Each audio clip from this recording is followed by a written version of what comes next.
Venha fazer parte do Senop, Seminário para Novos Pregadores, um seminário que visa ferramentar você para o exercício do ministério da Palavra de Deus. Esses são os nossos alunos, e você também pode fazer parte dessa família. Venha para o Senop, Seminário para Novos Pregadores. Vem você também. Bem, meus amigos e irmãos, a paz do Senhor Jesus, nós estamos aqui em mais uma aula do nosso Senop, Seminário para Novos Pregadores, e hoje é a continuação da última aula que aqui tivemos, a aula sobre hermenêutica. Nós estamos falando sobre noções de hermenêutica, e você é nosso convidado para mais uma aula aqui em nosso canal. Antes, porém, da gente dar continuidade, eu quero ler um texto da Palavra de Deus, que está em Hebreus, capítulo 5, versículo de números 11 e 12. O texto sagrado diz assim: temos muito o que dizer a respeito desse assunto. Essa versão que eu estou lendo é a Nova Versão Internacional. Então, ela tem uma linguagem mais moderna, aproximada daquela que a gente está acostumado a ler na linguagem de hoje. Então, o texto diz assim: temos muito o que dizer a respeito desse assunto, mas porque vocês custam a entender as coisas, é difícil explicá-las. O versículo 12 diz assim: depois de tanto tempo, vocês já deviam ser mestres, mas ainda precisam de alguém que lhes ensine as primeiras lições dos ensinamentos de Deus. Em vez de alimento sólido, vocês ainda precisam de leite. Perceba que o escritor aos Hebreus, ele está falando de coisas que são difíceis de explicar, e que por isso ele vai deixar para uma outra oportunidade, já que ele percebe que os irmãos para quem ele está escrevendo são irmãos que não cresceram no entendimento, não amadureceram, e eles vão ter dificuldades de entender lições mais profundas da palavra de Deus. Então, todo texto sagrado requer, portanto, uma interpretação. E é disso que o escritor aos Hebreus está falando, de interpretação. Na nossa última aula, nós terminamos falando sobre texto. Falamos da importância do texto, de como observar um texto e de como tirar as lições mais importantes ou a ideia mais importante em um texto. Hoje nós vamos falar do contexto, porque para você aprender, entender um texto, você tem que, claro, compreender o contexto. É bom lembrar que nem sempre que a gente lê um texto, a gente vai ter uma ideia imediata, clara daquele texto. Nós falamos aqui, na nossa aula, sobre textos que são dificílimos, que nem mesmo os grandes exegetas, nem mesmo os grandes estudiosos ainda conseguiram elucidar. E tem outros textos que até uma criança pega, lê, entende e passa para outra pessoa. Mas existem textos que não, tem toda uma complexidade. Na nossa aula aqui sobre por que precisamos aprender a interpretar a Bíblia, nós falamos das complexidades linguísticas, das complexidades contextuais, das complexidades históricas que cercam, os textos da Bíblia Sagrada. E hoje nós vamos falar sobre o contexto. E é bom a gente dizer que contexto é a unidade completa onde está localizado determinado texto. O contexto é o todo. O contexto completa o texto. O texto ficaria solto e ficaria à mercê de falsas interpretações se não tivesse um contexto. Imagine você aí numa sala como essa aqui, e aí você tem uma outra sala do outro lado. Então, aqui nessa sala, daqui dessa sala se ouve na outra sala uma conversa, ou um barulho, ou gemidos. Quem estar aqui, nesta sala, que não está lá na outra sala vendo a que se refere aquele barulho ou aquele gemido, vai ter 1000 ideias. Alguns vão fazer uma ideia de que aquele barulho na sala pode ser da morte de alguém, alguém matando alguém, pode ser um casal namorando. Ele nunca vai entender o que está acontecendo lá até que ele esteja lá. Às vezes, o que ele pensa ser um grito de morte ou um gemido de prazer, pode ser uma mera brincadeira, pode ser uma televisão ligada e não tem nada a ver com as pessoas que estão assistindo. Isso, vamos tomar, portanto, essa sala aqui como um texto. O que eu ouvi da outra sala como o texto. E o fato de eu estar na outra sala é o contexto. Então, eu só vou poder entender o que aconteceu lá, se eu for lá. Ou se alguém que estava lá me contar realmente o que aconteceu lá. Então, o contexto é a unidade completa. O contexto dá ao texto o sentido do texto. E eu vou... e isso é bom a gente falar, porque muitos pregadores têm cometido erros gravíssimos. Eu já falei aqui do pastor que pregava que Jesus era um cara bom de vida, porque Jesus tinha uma casa na praia. E ele simplesmente chegou a essa ideia porque tem um texto lá na Bíblia que Jesus estava na sua casa de manhã e quando acordou foi para a beira do mar da Galileia. Então ele concluiu, portanto, que Jesus tinha uma casa à beira da praia e que, portanto, Jesus era um buena vida. E essa é uma conclusão esdrúxula de um texto. Você concluir que Jesus é um cara boa vida, um cara rico, que esbanjava dinheiro, porque Jesus um texto só na Bíblia. E o princípio da hermenêutica, meu caro Danilo, o princípio da hermenêutica diz que para você formular uma ideia, formular o que se chamaria um ensino, uma doutrina na Bíblia, você tem que ter mais de um texto. Alguns falam de pelo menos 3 textos para corroborar o pensamento daquele outro texto, para você, então, daí tirar uma verdade. Então, você não pode dizer que Jesus era um cara que tinha casa na praia, que vivia bem, a partir de um texto da Bíblia Sagrada. Jesus, aí esquecer que existem mais textos que comprovam que Jesus era pobre do que comprovam que Jesus era rico. Por exemplo, Jesus nasceu numa manjedoura. Por exemplo, quando vieram pedir a Jesus para pagar o imposto, Jesus não tinha dinheiro no bolso.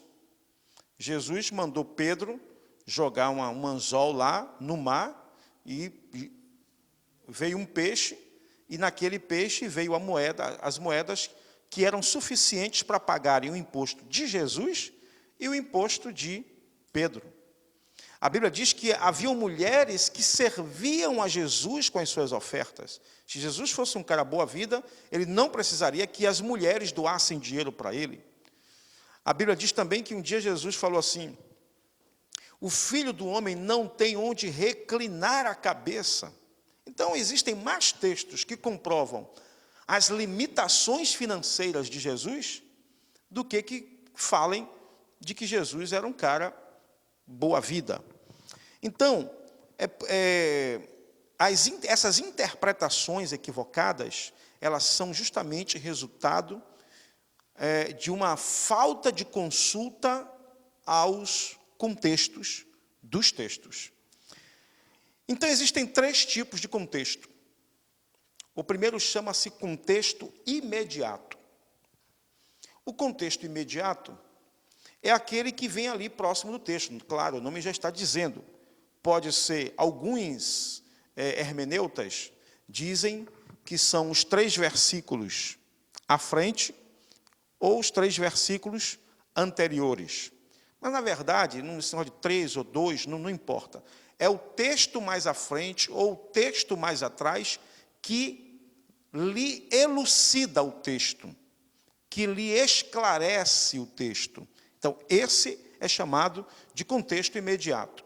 Porque, às vezes, você lê os versículos posteriores, você lê os versículos anteriores, e mesmo assim você não consegue entender. Então, você vai ter que ler todo o capítulo, toda a passagem. Então, o contexto imediato é aquele que vem próximo ao texto. Existe também um contexto próximo. Veja bem, imediato e o contexto próximo.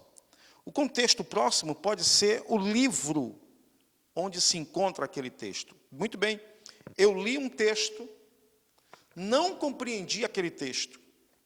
Então, eu recorro ao contexto imediato, que podem ser os versículos posteriores, os versículos anteriores, ou toda a passagem, ou todo o capítulo. Muito bem, li, mas mesmo assim continuei sem entender o texto. Aí eu vou para o contexto próximo. Então eu vou ler todo o livro, para eu poder entender aquele texto. Eu vou ler os capítulos anteriores, para eu poder entender o texto. E se aí agora eu tenho uma visão geral de todo o texto, de todo o livro, é claro que aquele texto sobre o qual eu me debrucei, será para mim esclarecido a partir do momento em que eu consulto todo aquele livro. O outro contexto é chamado de contexto geral. Aí já não é mais o livro, aí você leu o texto, vamos recapitular, você leu o texto, não entendeu. Leu os contextos imediatos, os versículos posteriores, anteriores, leu a passagem toda, não entendeu. Aí você leu todo o livro onde estava o texto, mesmo assim você continuou sem entender. Aí agora você vai recorrer para a Bíblia como um todo, para outros livros, especialmente aqueles que estão relacionados com este livro. Eu vou dar um exemplo para você. Quem estuda, por exemplo, a escatologia, vai lá para o livro de Apocalipse, obviamente vai ter que, em algum momento, consultar o livro de Daniel. Porque o livro de Daniel tem uma relação profunda com o Apocalipse, assim também como o livro de Zacarias e também outros livros cujas profecias se relacionam com o Apocalipse, com os assuntos relacionados à escatologia. Então, digamos que você esteja lendo aí um livro de Apocalipse e você não entendeu. É claro, recorra a um livro lá de Daniel, a um livro de Zacarias, a uma profecia lá do livro de Zacarias. Então, são 3 os contextos: contexto imediato, contexto próximo e contexto geral. Não há dúvida de que, se você tem conhecimento dos contextos, é claro que torna-se mais fácil a elucidação do texto que você está lendo. Vamos dar aqui alguns exemplos? Lucas, capítulo 10, versículo 4. Vamos abrir a nossa Bíblia. Se você estiver em casa agora, assistindo ao nosso canal, a nossa aula, fique com sua Bíblia na mão, pegue um lápis, papel, para fazer anotações que são de relevante importância. Lucas, capítulo 10, versículo 4, diz assim: não leveis bolsa, nem alforge, nem alparcas, e a ninguém saudeis pelo caminho. Bem, quando eu leio esse texto, E alguns, inclusive, já vi muita gente se fundamentando nesse texto para defender que o pastor, o obreiro, o missionário que trabalham exclusivamente para a obra de Deus, não precisa de salário. Ele vai viver pela fé. O que vier, veio. E se não vier, Deus em algum momento vai suprir. Ele não precisa de que a igreja assuma responsabilidade de sustentá-lo. Aí o que ele faz? Ele pega esse texto e diz, olha aqui, ó, não leveis bolsa, nem alforge, nem alparca. Por que não levar bolsa? Porque a bolsa era o lugar onde colocava o dinheiro. Então ninguém, o obreiro não deve ficar preocupado com o seu salário, porque Deus vai suprir. Deus supre. Mas isso não tira a responsabilidade da igreja de sustentar aquele obreiro. Muito bem. E pastor, o que eu faço então, já que o senhor está dizendo que o texto não quer dizer isso, o que é que eu faço então para entender esse texto? Primeiro você vai pegar capítulo 10, versículo 1 em diante, ler todo o texto. Se você ler o capítulo 10, versículo 1 até o 12, você vai ter uma ideia de que Jesus estava treinando pessoas. E agora, Jesus já vinha treinando esses homens. Eram 70 homens aqui sendo enviados. E agora Jesus está colocando esses homens no prático. Está colocando esses homens para estagiar, vamos dizer assim. E Jesus quer que eles aprendam algumas lições. Uma das lições que Jesus quer que eles aprendam é a lição da dependência de Deus. E como é que a gente vai perceber isso? Lucas, capítulo 22, versículo 35. Olha, primeiro você vai recorrer ao texto imediato, que é do capítulo 10, versículo 1 ao 12.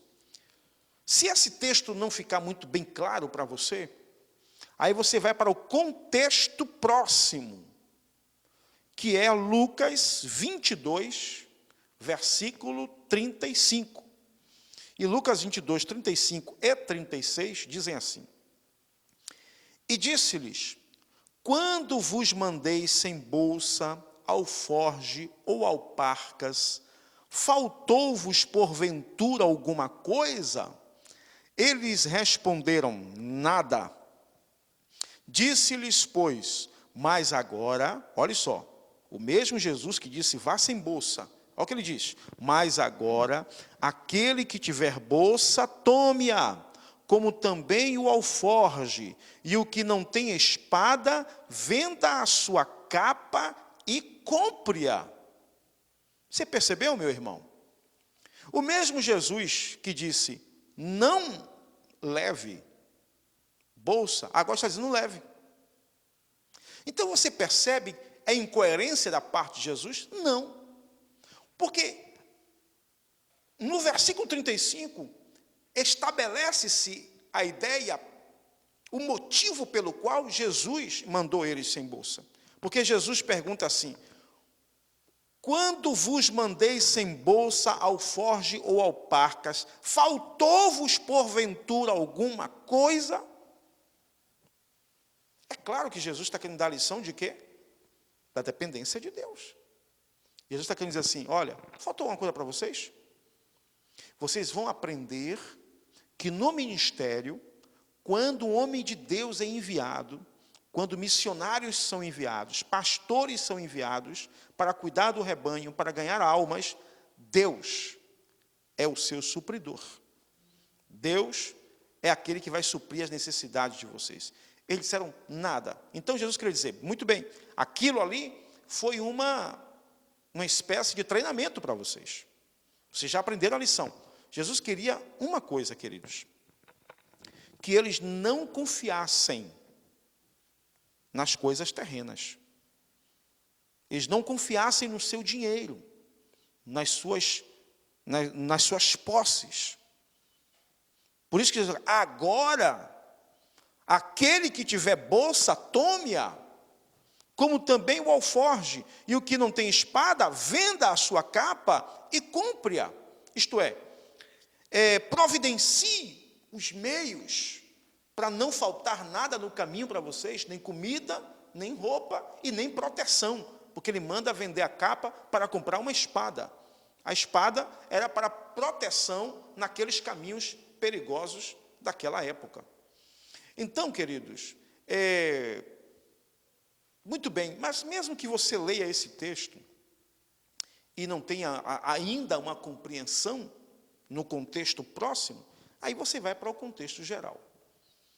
E aí eu quero citar para você 2 textos que são contextos gerais para esse texto de Lucas 10, 4, e em João 13, 21 a 30, um é João 13, 21 a 30, e outro é 1 Coríntios, capítulo 9, versículos de 7 a 14. João 13, 21 a 30, diz assim: tendo Jesus dito isto, turbou-se em espírito, e afirmou, dizendo, na verdade, vos digo que um de vós me há de trair. Então os discípulos olhavam uns para os outros, duvidando de quem ele falava. Ora, um de seus discípulos, aquele a quem Jesus amava, estava reclinado no seio de Jesus. Então Simão Pedro fez sinal a este, para que perguntasse quem era aquele de quem ele falava. E inclinando-se ele sobre o peito de Jesus, disse-lhe, Senhor, quem é? Jesus respondeu, é aquele a quem eu der o bocado molhado. E, molhando o bocado, o deu a Judas Iscariotes, filho de Simão. E após o bocado, entrou nele Satanás. Disse, pois, Jesus, o que fazes, faze-o depressa. E nenhum dos que estavam assentados à mesa compreendeu a que propósito lhe dissera isto. Porque como Judas tinha a bolsa, olha a bolsa aqui, como Judas tinha a bolsa, pensavam alguns que Jesus lhe tinha dito, compra o que nos é necessário para a festa, ou que desse alguma coisa aos pobres. E tendo Judas tomado o bocado, saiu logo, e era já noite. Perceba, o grupo de Jesus tinha uma bolsa, onde se tinha dinheiro. Quem era que administrava, ou melhor, que tomava conta desse dinheiro? Era Judas. Então, Jesus tinha uma bolsa que sustentava ele e os seus discípulos. Então, Jesus não está mandando que ninguém saia pelos campos da vida aí, sem uma provisão, sem um sustento, nada. E o texto de Lucas 10, 4 não quer dizer isso. E o último texto, 1 Coríntios, primeira carta de Paulo aos Coríntios, melhor dizendo, capítulo 9, versículos de 7 a 14, Paulo diz assim, quem jamais milita à sua própria custa? Quem planta a vinha e não come do seu fruto? Ou quem apacenta o gado e não se alimenta do leite do gado? Digo eu isto segundo os homens? Ou não diz a lei também o mesmo? Porque na lei de Moisés está escrito, não matarás a boca ao boi que trilha o grão. Porventura tem Deus cuidado dos bois? Ele quer dizer, é de bois que Deus está falando? Boi aqui é uma figura. Ou não diz certamente por nós? Certamente que por nós está escrito. Porque o que lavra deve lavrar com esperança. E o que debulha deve debulhar com esperança de ser participante. Se nós vos semeamos as coisas espirituais, será muito que de vós recolhamos as carnais? Se outros participam deste poder sobre vós, por que não e mais justamente nós? Mas nós não usamos deste direito. Antes suportamos tudo para não pormos impedimento algum ao Evangelho de Cristo. Não sabeis vós que os que administram o que é sagrado comem do que é do templo? E que os que de contínuo estão junto ao altar participam do altar? Assim ordenou também o Senhor aos que anunciam o Evangelho que vivam do Evangelho. Então, há todos esses textos que eu citei para você, o contexto melhor dizendo, todos esses contextos, o contexto imediato, o contexto próximo, o contexto geral, eles elucidam Lucas, capítulo 10, versículo 4. Esses textos vão comprovar que Jesus, no capítulo 10, versículo 4 de Lucas, não estava dizendo que nenhum obreiro deve viver sem mantimento. Não. Ali era um caso especial de treinamento, era especificamente para aquele grupo, para que aquele grupo aprendesse a confiar em Deus e não se exaltar por causa de seus poderes econômicos, por causa de suas posses. Muito bem. Bem, isso é contexto. São algumas lições relacionadas a contexto. Essas são algumas lições relacionadas a contexto. Mas em hermenêutica, é preciso não somente que você tenha um domínio do texto, um domínio do contexto, mas que você consiga descobrir também o pano de fundo da passagem. O pano de fundo da passagem. Como é que eu descubro o pano de fundo da passagem? Isto é, o que é o pano de fundo, meu caro aluno Danilo Vieira? O pano de fundo é o que estava acontecendo, né? É o contexto histórico, é o contexto econômico, no momento social, no momento em que o texto foi escrito. Por exemplo, quem foi o autor daquela passagem? Em que ocasião ele falou ou ele produziu aquele texto? Em que época viveram os personagens envolvidos? Porque nem sempre o autor viveu aqueles episódios. Por exemplo, Lucas não andou com Jesus, mas Lucas escreveu sobre a vida de Jesus.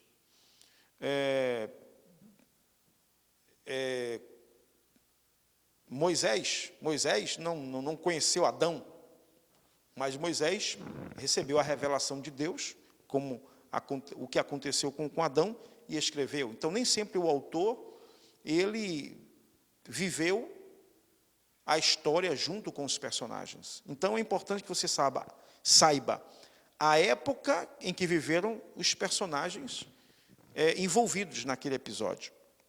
Em que época foi escrito? Por que foi escrito? Para que foi escrito? Qual a localização geográfica? Isso é importante, pastor? É importante porque você vai poder entender determinados costumes. Por exemplo, se você lê o livro de Gênesis, você vai encontrar Isaac e outros personagens do mesmo livro abrindo poços, não é? Então, se você sabe a localização geográfica, você vai entender por que essa necessidade de abrir poços. Qual a situação econômica, social, religiosa e política da época dos acontecimentos e da escrita, além de outros itens. Então, e aqui eu vou falar algo que eu já falei antes. O que eu vou falar para você? Tenha um bom dicionário, tenha um bom atlas, uma boa enciclopédia. Sobre dicionários, eu sei que a maioria conhece a diferença entre o dicionário bíblico e o dicionário teológico. É bom que você tenha os dois. O dicionário bíblico, é claro, é aquele dicionário cujas palavras são da Bíblia. O dicionário teológico, não. O dicionário teológico, você vai encontrar palavras teológicas, palavras pertinentes à teologia, e que nem sempre vão ser encontradas na Bíblia. Por exemplo, a Bíblia tem a doutrina da Trindade, sim ou não? Mas não tem lá a palavra Trindade. Na Bíblia não tem. Esse foi um termo usado por Tertuliano para dar nome a uma doutrina que está na Bíblia. No caso, a Trindade. Mas a palavra Trindade não vai ser encontrada lá. Também a palavra Trindade, por isso que você também não vai encontrá-la, obviamente, no dicionário bíblico. Porque o dicionário bíblico não é um dicionário de termos teológicos, mas de termos bíblicos. Então, há uma diferença entre o dicionário teológico e o dicionário bíblico. Portanto, você precisa ter os dois dicionários. Muito bem, essa foi a nossa aula de hoje. Que Deus em Cristo abençoe poderosamente a sua vida. Eu espero que a gente tenha contribuído para o seu crescimento, para a sua edificação, para que você seja um pregador excelente, comprometido com as verdades fundamentais da palavra de Deus, comprometido com aquilo que a Bíblia realmente diz, e não com as fantasias que são ditas sempre em alguns púlpitos de nossas igrejas. Que você seja comprometido com o que Deus realmente quis e quer dizer para mim e para você, pela sua palavra, para que você dê ao povo a palavra de Deus como ela é. Que Deus em Cristo te abençoe e até o próximo Senop aqui no nosso canal. Eu quero pedir para você, divulgue o nosso vídeo, compartilhe este vídeo, dê o seu joinha aqui embaixo, dê a sua opinião para que a gente possa aprimorar as nossas aulas. Deus em Cristo te abençoe e até a próxima aula aqui no Senop, em nome de Jesus. Muito bem, agora vamos ao exercício da semana. Primeiro eu quero que você me fale o que é texto e o que é contexto. Primeira lição, o que é texto e o que é contexto. Segunda lição, ou segunda questão, melhor dizendo. Quais são os 3 tipos de contextos? Quais são os 3 tipos de contextos? Essa é a terceira questão. E a última, para finalizar, eu quero que você elabore uma série de coisas que são necessárias para se conhecer o pano de fundo de um texto ou de uma passagem. O que é necessário para se conhecer o pano de fundo de uma passagem? Tá bom? Que Deus abençoe, bom questionário e até a próxima semana. Muito bem, na última aula, nós desafiamos nossos alunos a fazerem uma interpretação do livro de Amós, do texto, melhor dizendo, não do livro, do texto, do capítulo 4, versículo 1 do livro de Amós. E aqui está um dos nossos alunos, Danilo Vieira, que vai falar para a gente como ele interpreta esse texto. Bom, o que eu entendo é que Amós, quando ele se refere às vacas de Bazã, primeiro a gente tem que procurar referências sobre a cidade de Bazã, que era uma cidade que na Bíblia, em algumas passagens, em Deuteronômio e Ezequiel, se diz que era uma cidade que tinha fertilidade e uma certa prosperidade. E o Amós era um profeta que, antes dele ser chamado por Deus, ele era quem cuidava de gado. Por isso que ele usa a referência a vacas de Bazã. Mas por que ele usa esse termo ao povo de Israel? Porque, principalmente as mulheres, elas eram muito fúteis. E num lugar onde tinha fertilidade e prosperidade, o povo de Israel estava vivendo futilidade e um baixo nível espiritual. Por isso o profeta Amós foi chamado por Deus e se referiu dessa forma ao povo de Israel. Muito bem, esse foi o nosso aluno Danilo Vieira, que está aprendendo aqui no nosso Senop, no nosso seminário para novos pregadores. e ele foi desafiado a interpretar o texto do capítulo 4, versículo 1 de Amós. Se você concorda com Danilo, se você acha que ele está certo, escreva aqui embaixo do vídeo, dê a sua opinião, e no próximo vídeo a gente comenta a sua opinião. Deus te abençoe e até a próxima, em nome de Jesus.